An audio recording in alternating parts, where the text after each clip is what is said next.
I tried to end my affair quietly, but my caring husband walked in on my final meeting with my affair partner. I feel selfish, and that's what I tell myself every night when the house is quiet, without my kids. My ex-husband has every reason to hate me. My family is divided, and I've never stopped hating myself for what I did. My selfish act started in 2017, when I was 40 years old. I admit I took my ex-husband for granted. He used to tell me I was beautiful every day, craved closeness, took care of me, and treated me as his equal, not like a queen or a princess, just as us, two equals. We had been married for 18 years, high school sweethearts, each other's only love. My family adored him, and he was always there for my brother during his rough patches. He was the go-to guy when someone needed help, a truly good man. Over the years, I gave him two wonderful children, a son who was 16 and a daughter,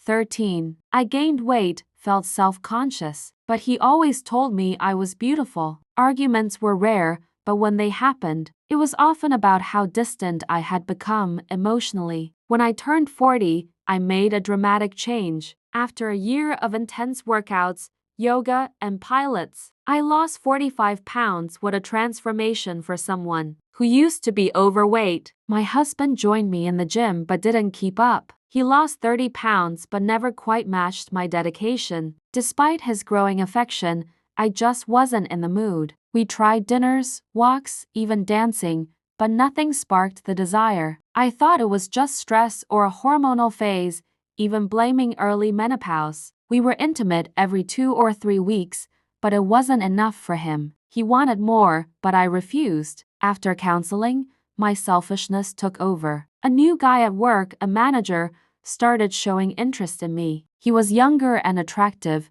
and for some reason, he noticed me. At first, I ignored him, but then came casual conversations. Soon, he flirted, and I found myself flirting back. After a couple of months, I started talking about my personal life with him. I thought it was harmless at first, but it wasn't. It turned into an emotional affair. My husband noticed something was off. We had a huge fight one evening when he tried to kiss me, and I recoiled, not because of him, but because I was thinking about my affair partner. A week later, I told my manager to meet me at a cafe so I could put an end to it. I wanted to tell him I couldn't do this anymore, but before I could, he kissed me, and everything went blank. That was the beginning of a 6-month affair. During that time, I did things with him that my husband longed for. I was eager, more than willing, always in the mood. While my husband and I were still intimate, it became rare, and I started pushing him away. I nitpicked, belittled him, treated him poorly,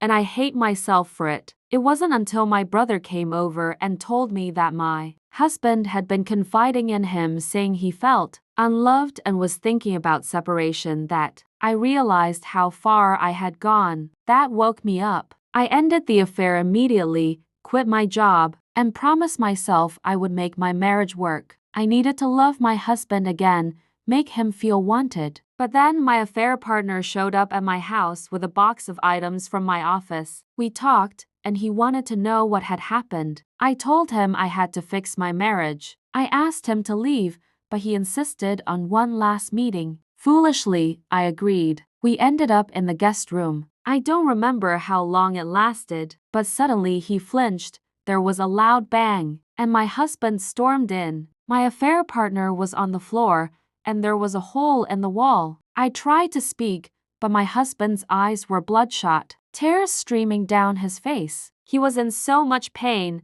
and I felt disgusted. As my affair partner tried to leave, my husband confronted him, and they fought. I screamed, begging my husband to stop. Desperate, I jumped on his back, but he threw me off, and everything went hazy. When I came to, my husband was on the phone with the police, and my affair partner was bleeding heavily. I stared at his swollen face, the blood and teeth on the floor. The door opened, and the police rushed in. My husband had called emergency services himself. At the hospital, my father didn't speak a word to me. My brother shouted at me, devastated, asking how I could do this to my husband. My mother tried to console me, but my father yelled at her. His family was furious, his sisters threatened me, and his parents glared at me as if they wished I were gone. My children refused to speak to me. My son couldn't even look at me, and my daughter just cried. My affair partner required surgery to repair his face, which had been severely damaged. At the hospital,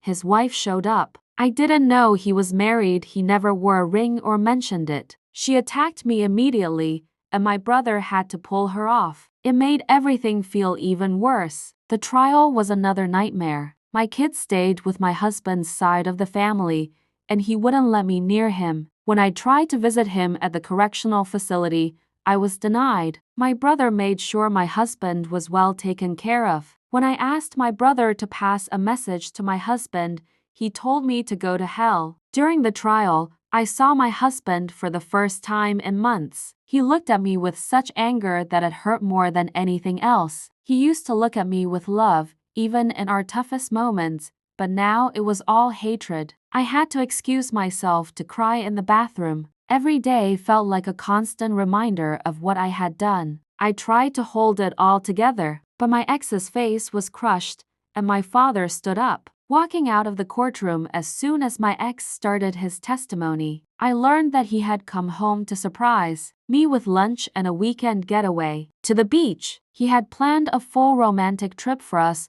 only to walk in on that moment. His response was as raw as it was immediate. When my affair partner ordered him to step aside, my ex snapped. He smacked him and only stopped when he tossed me aside. He quickly called emergency services, and we heard that recording in court. Hearing the pain in his voice, the sobs as he did what the operator told him to do, it was soul-crushing. The affair partner couldn't testify verbally and was heavily medicated, so the court played images of his injuries which turned my stomach. I was responsible for all of it. My ex had shattered his eye socket, his cheekbones, and destroyed his jaw. They said there were bone fragments too small to piece together. My former partner was charged with a third-degree felony and sentenced to 7 years, leading my sons to protest loudly, while my daughters and his family wailed in grief. That first 3 months were the hardest of my life. I was sued by my affair partner's soon-to-be ex-wife for alienation of affection. My ex initiated the divorce. Our eldest son moved out, another son isolated himself, and the twins rebelled fiercely. My former sisters-in-law attacked me at the grocery store. His mother spat in my face when I tried to apologize. My father and brother refused to speak to me. I had to find a new job since there was no income, and I nearly drained our savings. I was blacklisted in my field because of the bad publicity surrounding the accounting firm, so I took a retail job and became a seasonal worker during the tax rush. I almost lost the house. My ex refused visits, and every letter I sent was returned. Crying in the shower became a daily habit. My parents almost separated because my mother kept defending me. My brother completely ignored me,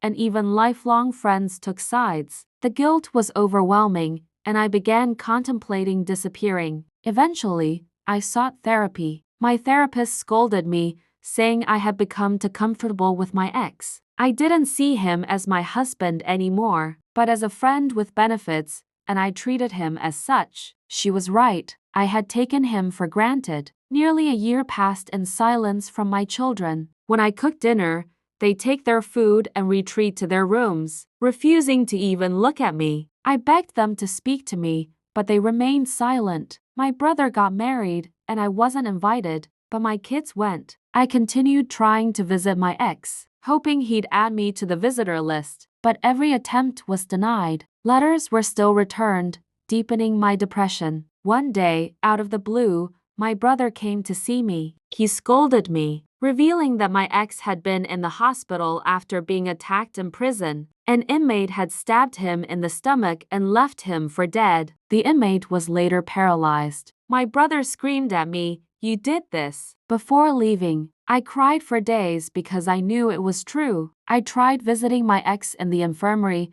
but my attempts were always fruitless. For the next 4 years, I wrote him letters, but they were always returned. At least the kids visited their father regularly, and I found out he was placed in protective custody after the attack. Over the years, our eldest son attended the same college as my ex. He would only call his siblings, never wanting to talk to me. He refused to come to our house for holidays, only visiting his grandparents. Another son followed suit, going to the same college and also refusing to speak to me. The twins were hard on me, but they visited their father weekly, improving their mood whenever they rebelled. Their uncle stepped in and disciplined them. My brother and I barely spoke, and I was asked to leave when I tried visiting his wife and their first child. My mother kept me informed on what was happening in their lives, but my father still refused to acknowledge me. In early May this year, my kids returned home for the summer, and I didn't know why,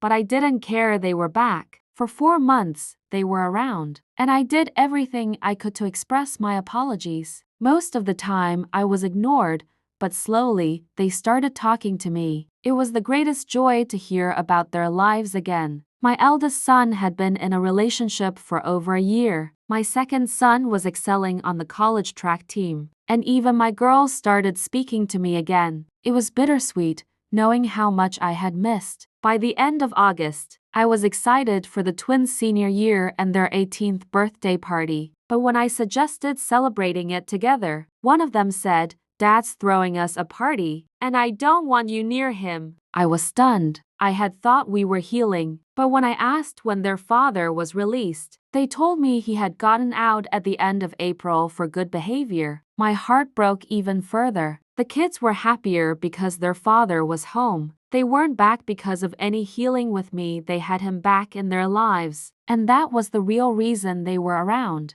I asked where he was staying, and they told me he was at my brother's place. I tried calling, hoping to talk, but he refused. I went over, holding all the return letters from the years. I saw him briefly through the door crack, shouted his name, but my brother told me to leave. I handed him the letters and left. As I was in the driveway, I heard his voice, and when I turned around, he was walking toward me. I instantly started crying, hugged him, and he handed me back the letters coldly, saying, "You forgot this." I cried, watching him walk away. I begged, pleaded for him to talk to me, but he just walked back inside. My children stood by the door, and I saw no love in their eyes. At that moment, I realized my children were just tolerating me. But still, I want to fix this. I want to tell him how selfish I was, how much I miss him, apologize for destroying what we had. I'm still trying to push through my daily life. I learned from my mother that my ex's ex-wife had been visiting him for 2 years. I don't care,